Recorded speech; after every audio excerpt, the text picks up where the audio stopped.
السلام علیکم۔ موضوعاتی مطالعہ نمبر 2 اسلامیات چیپٹر 2 کلاس دہم۔ آج کا ہمارا ٹاپک ہے صبر و شکر اور ہماری انفرادی و اجتماعی زندگی، یعنی کہ صبر و شکر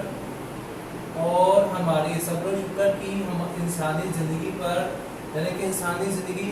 دو لحاظ سے دو ٹائپس اس میں بتائی ہیں کہ انفرادی کہ اگر ایک انسان ایک الگ زندگی گزار رہا ہے اس لحاظ سے، اور اجتماعی اگر وہ خاندان میں مل جل کر اگر رہتا ہے اس لحاظ سے صبر و شکر کا اس کی زندگی پر کیا اثرات ہیں۔ یعنی کہ صبر و شکر ناگوار حالات میں، مشکل حالات میں، تنگ دستی کے حالات میں، پریشانی میں، صدمے میں ایک یعنی کہ انسان کا، ایک مسلمان کا، ایک مومن کا رویہ کیا ہونا چاہیے، یہ آج کا ہمارا ٹاپک ہے۔ یا تو دوسرا یہ ہے کہ اگر اس کے پاس خوشحالی آ جاتی ہے، ٹھیک ہے، اگر وہ امیر ہو جاتا ہے، حالات اچھے ہو جاتے ہیں، تنگ دستی سے نکل کر وہ خوشحالی کی طرف جاتا ہے، تو اس پر اس کے کیا یعنی کہ کیا تاثرات ہونے چاہیے، کیا اس کے آگے واقعات ہونے چاہیے، تو اس کے بارے میں آج ہمارا ٹاپک ہے۔ تو صبر و شکر کا میں نے آپ کو پہلے بھی بتا دیا ہے کہ ناگہانی آفات کی صورت میں، صدمے کی صورت میں، ٹھیک ہے، پریشانی کی صورت میں ایک مومن جب خدا کی رضا کے لیے خاموش رہتا ہے، وہ اویلا نہیں مچاتا، ٹھیک ہے، وہ نہ یعنی کہ اس پہ یعنی کہ بولتا نہیں، شکوہ کے الفاظ نہیں کہتا خدا کے سامنے، بلکہ وہ اس پریشانی پہ صبر کرتا ہے، ٹھیک ہے، صبر کرتا ہے اور یہ امید رکھتا ہے کہ یہ جو پریشانی ہے یہ مجھے اللہ کی طرف سے ایک آزمائش ہے اور اللہ ہی مجھے اس آزمائش سے نکالے گا۔ تو یہ ایک مومن کی یعنی کہ صفات ہیں۔ اور آگے دوسرا کیا تھا؟ شکر۔ شکر یعنی کہ اگر ایک مومن کو یعنی کہ تنگ دستی سے نکل کر خوشحالی کی طرف اگر وہ چلا جاتا ہے، تو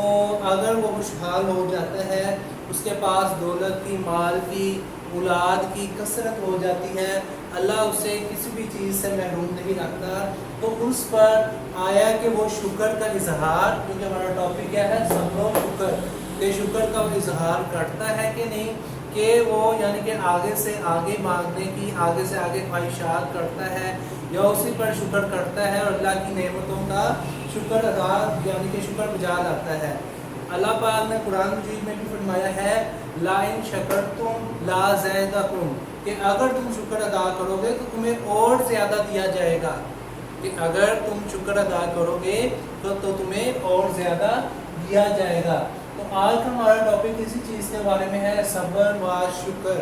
یعنی کہ انسان کی انفرادی اگر ایک انسان علیحدہ زندگی گزارتا ہے اس سلسلے میں، یا اجتماعی یا سب کے ساتھ مل کر زندگی گزارتا ہے اس سلسلے میں،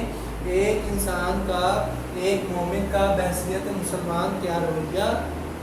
ہونا چاہیے۔ تو آج ہم لو کویسچن نمبر 1 کے بارے میں پڑھیں گے، جو کہ اگر بک پہ دیکھا جائے پیج نمبر 71، یہ اوپر میں نے مینشن کر دی ہے، سوال جو ہے یہ پیج نمبر 71 پہ لکھا ہے۔ سوال ہمارا کیا ہے کہ اسلامی تعلیمات میں صبر کی کیوں ترغیب دی گئی ہے؟ اسلامی تعلیمات میں یعنی کہ اسلام نے جو ہمیں تعلیمات جو بتائی ہیں، اسلام نے جو ہمیں انسٹرکشن دی ہے، اس میں صبر کی کیوں ترغیب دی گئی ہے، یعنی کہ انسانی زندگی میں صبر کی کیا اہمیت ہے۔ صبر و شکر، اب اسے میں نے پوائنٹ میں مینشن کر دیا ہے۔ سب سے پہلا پوائنٹ ہے ایک مسلمان کے اوصاف۔ صبر و شکر ایک مسلمان کے ایک ایسے اوصاف ہیں جو ایمان کے کامل ہونے کی دلیل ہیں۔ ان کے ذریعے یعنی کہ صبر و شکر ایک مسلمان میں، بحیثیت مسلمان، ایک سچے مسلمان میں اگر یہ اوصاف، یہ خوبیاں، یہ کوالٹیز پائی جاتی ہیں تو اس کے ایمان کے کامل ہونے کی دلیل ہے، یعنی کہ اس کا ایمان سب سے بہتر ہے، سب سے اچھا ہے اور کامل ہے اگر کون سی دو چیزیں پائی جائیں؟ صبر و شکر۔ اب دوسرا پوائنٹ کیا ہے؟ رنج و راحت۔ اب اس کا جو جواب ہے پیج نمبر 70 پر ہے، بک پہ اگر دیکھا جائے پیج نمبر 70 لائن نمبر 1 سے شروع ہوتا ہے کہ صبر و شکر مسلمان کے ایسے اوصاف ہیں جو اس کے ایمان کے کامل ہونے کی دلیل ہے، یعنی کہ دلیل کہتے ہیں ثبوت ہے۔ اس کے ذریعے انسان رنج و راحت، یعنی کہ یہ جو اگر یہ اوصاف انسان کے اندر پائے جائیں گے تو رنج و راحت میں، رنج کہتے ہیں تکلیف میں، پریشانی میں، راحت کہتے ہیں خوشی میں، خوشحالی میں، اچھے حالات میں اور تندرستی میں طرز عمل اختیار کرنا ہے جو ایمان کے مطابق ہوتا ہے۔ ایک مسلمان کو خوشحالی میں، رنج و غم میں، تندرستی میں، ٹھیک ہے، اور خوش یعنی کہ خوش دلی کے ساتھ جو وہ رویہ اختیار کرتا ہے اسے، یعنی کہ وہ رویہ جو ہے صبر و شکر اور اسلامی تعلیمات کے مطابق ہونا چاہیے، اور یہی رویہ اللہ کو پسند ہوتا ہے، اور یہی رویہ جو ہے جو ہم خوشی میں اور غمی میں جو اختیار کرتے ہیں اسلامی تعلیمات کے مطابق، اللہ کو وہی رویہ پسند ہے۔ اب اس کے بعد ہے خوشحالی و تندرستی۔ خوشحالی و تندرستی دنیا کی زندگی میں انسان کو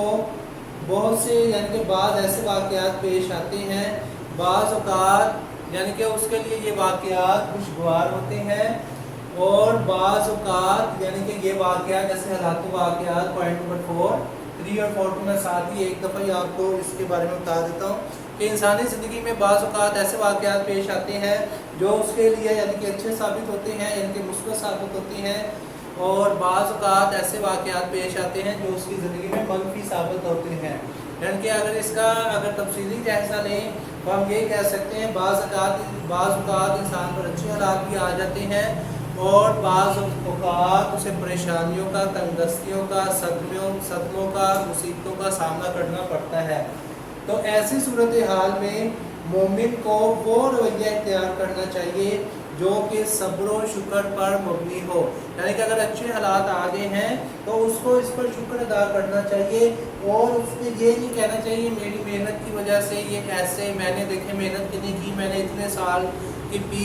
یعنی کہ کاٹی ہے، اتنے سال میں نے مصیبتیں جو ہیں وہ دیکھی ہیں۔ تو اس چیز کو ایک بحیثیت مسلمان وہ آگے لے کے، اس چیز کو آگے لے کے نہیں آنا چاہیے، بلکہ اگر کوئی نعمت مل جائے تو اس پر شکر ادا کرنا چاہیے، اور یہ بھی ساتھ کہنا چاہیے کہ اس میں میرا کوئی عمل درآمد نہیں، میرا کوئی عمل دخل نہیں، یہ جو نعمت ہے یہ مجھے اللہ کی طرف سے ملی ہے۔ لیکن ہمارا طرز رویہ کیا ہوتا ہے کہ اگر ہمیں کسی چیز میں نقصان ہو جائے، اب بحثیت دیکھو اسٹوڈنٹ ہونے کے ناطے اگر آپ کسی پیپر میں فیل ہو جاتے ہیں، ٹھیک ہے، یا نمبر کم آ جاتے ہیں، تو آپ سے پوچھا جائے میں نے تو محنت بڑی کی تھی، میں نے تو اس میں اتنی محنت کی ہے، کہنے کی نہیں، دن رات میں نے ایک بس اللہ کو مرضی، اللہ کی نہیں مرضی تھی۔ آگے سے ہمارا یہ رویہ ہوتا ہے کہ اللہ کی مرضی، اور اگر جس سبجیکٹ میں ہم اگر پاس ہو جائیں، یہ دیکھا ہے پھر سب کو بتائیں گے، والدین کو بتائیں گے، اساتذہ کو، دیکھا ہے یہ دیکھیں میری محنت کی وجہ سے، یہ دیکھیں میں نے ایسے دن رات ایک کی ہے تو اس کی وجہ سے میرے کتنے اچھے نمبر آ گئے ہیں۔ تو یہ انسان جب خوشحالی آ جائے تو اپنی محنت یاد آ جاتی ہے، اپنی کامیابی، اپنی لگن، اپنی تکلیفیں، جب تنگدستی آ جاتی ہے اللہ کی مرضی، اللہ کی طرف سے ہے، تو انسان کو یہ رویہ جو ہے اس سے گریز کرنا چاہیے، پرہیز کرنا چاہیے۔ ہاں اگر آپ کے نمبر کم آ گئے ہیں تو اس میں یہ دیکھنا چاہیے کہ اس میں میری کون سی کوتاہی، کون سی کمی رہ گئی ہے جس کی وجہ سے اس پیپر میں میں فیل ہو گیا ہوں یا ہو گئی ہوں، اور یہ نہیں کہنا چاہیے اللہ کی وجہ سے، کہنا چاہیے کہ میرے میں کوئی غلطی ہے جس کی وجہ سے میرے ساتھ ایسا ہوا ہے۔ اور اگر اچھے نمبر آ جائیں تو یہ کہنا نہیں چاہیے کہ دیکھیں میری وجہ سے، یہ کہنا چاہیے بلکہ یہ رویہ ہونا چاہیے کہ میں نے تو کچھ نہیں کیا، اللہ کی طرف سے میرے پہ کرم ہوا ہے جس کی وجہ سے میرے اچھے نمبر آ گئے ہیں۔ تو یہ ایک مومن کا، یہ ایک بحیثیت مسلمان کا رویہ ہونا چاہیے برے حالات میں اور اچھے حالات میں۔ تو لکھا ہوا ہے نا، حالات و واقعات کچھ اچھے بھی آ جاتے ہیں، کچھ برے بھی آ جاتے ہیں، تو انسان کو اس پر صبر و شکر کا مظاہرہ کرنا چاہیے، اور مردی کے ساتھ یعنی کہ مرد بن کے، یعنی کہ بہادری کے ساتھ اس کا مقابلہ کرنا چاہیے۔ اب پوائنٹ نمبر 5 کیا ہے؟ دونوں صورتیں، جیسے میں نے پیچھے آپ کو بتا دی ہیں، دونوں صورتیں کیا ہیں کہ ایک تو اچھے حالات آ جاتے ہیں، ایک تو یعنی کہ برے حالات آ جاتے ہیں۔ اچھے حالات میں جو رویہ ہے اور برے حالات میں جو رویہ ہے، وہ جو انسان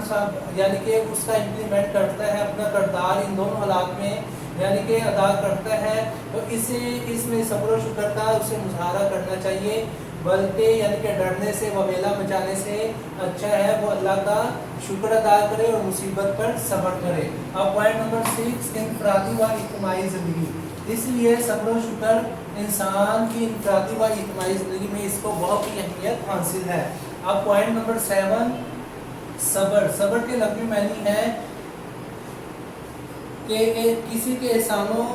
عنایات پر اس کی صبر کے لفظی معنی ہے کہ روکنا اور برداشت کرنا، اور اس کا مفہوم یہ ہے کہ ناخوشگوار حالات میں اپنے نفس پر یعنی کہ اپنے آپ پر قابو رکھا جائے اور وبیلا مچانے کی بجائے ثابت قدمی اختیار کی جائے۔ جیسے میں نے نیچے پوائنٹ مینشن کیا، ثابت قدمی، یعنی کہ جب بھی کوئی حالات و واقعات ایسے آ جائیں تو برداشت کرنا چاہیے، اپنی جو نفس ہے، اپنی جو خواہشات ہے، اپنے جو جذبات ہے اس پہ قابو رکھنا چاہیے، اور اس پر یعنی کہ وبیلا یا پریشانی یا چھٹے کا اظہار نہیں بلکہ ثابت قدمی کا اظہار کرنا چاہیے، یعنی پریشانی، تکلیف اور صدمے کی حالت میں پامردی، ثابت قدمی اور ہمت قائم رکھتے ہوئے اللہ پر بھروسہ کیا جائے۔ یعنی کہ اگر آپ کو پریشانی آ گئی ہے، تو اگر کوئی تکلیف آ گئی ہے، سب سے پہلے اس کا بہادری سے مقابلہ کرنا چاہیے، ثابت قدم رہنا چاہیے اور خدا پر بھروسہ رکھنا چاہیے۔ تو یہ تھا آپ کا لانگ کویسچن نمبر 1 جو تھا اسلامی تعلیمات میں صبر کی کیوں ترغیب دی گئی ہے۔ سوال پیج نمبر 71 پر لکھا ہوا ہے، مشقی سوالات میں جواب اس کا پیج نمبر 70 پر ہے۔ اگر بک کے لحاظ سے دیکھا جائے